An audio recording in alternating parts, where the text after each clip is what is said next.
হোলি উৎসব শুধুমাত্র রং খেলার মধ্যে সীমাবদ্ধ নয়। এই দিন বিশিষ্ট জাদুকর উপস্থিত ছিলেন, যার জাদুর মাধ্যমে প্রচুর মানুষকে আনন্দ দিয়েছেন। এখানে ছোট বাচ্চা থেকে আরম্ভ করে বড়রা উপস্থিত ছিলেন এবং বিশেষভাবে আরেকজন বিখ্যাত টকিং ডল শিল্পী উপস্থিত ছিলেন, যার নাম পিন্টু। সে উপস্থিত ছিলেন। তার কলাকুশলীর মাধ্যমে বাচ্চাদেরকে বিশেষভাবে আনন্দ দিয়েছে। চলুন তার দু এক ঝলক দেখে নেওয়া যাক। হ্যাঁ, ভালো আছি। তুমি ভালো আছো? হ্যাঁ, আমি ভালো আছি। তোমার বউ ভালো আছে? হ্যাঁ, আমার বউ ভালো আছে। আর তোমার শালি ভালো আছে? এই, আমার শালি ভালো আছে কিনা জেনে তুই কি করবি? আচ্ছা শোন, সবার আগে বল তোর নামটা কি? আমার নাম? হ্যাঁ, তোর নামটা কি? আমার নাম পল্টু। আচ্ছা, তোর নাম পল্টু। তো পল্টু, হ্যাঁ, কি? তুই কোথা থেকে এসেছিস? আমি বাড়ি থেকে এসেছি।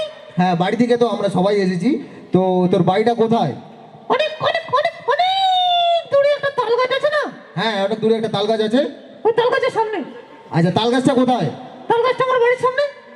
না না, আমি বলছি দুটোই কোথায়? দুটোই সামনাসামনি। আচ্ছা, দুটোই সামনাসামনি। আমি বলছি তুই যে জায়গাটা থেকে এসেছিস সেই জায়গাটা তো একটা নাম আছে। হ্যাঁ, তো সেই জায়গাটার নামটা বল। ওটা হচ্ছে মধ্যম গ্রাম। আচ্ছা, মধ্যমগ্রাম। তো তুই বাড়িতে কার সাথে থাকিস? আমি বাড়িতে আমার বাবার সাথে থাকি। আচ্ছা, তোর বাবার সাথে থাকিস। তোর বাবা কার সাথে থাকে?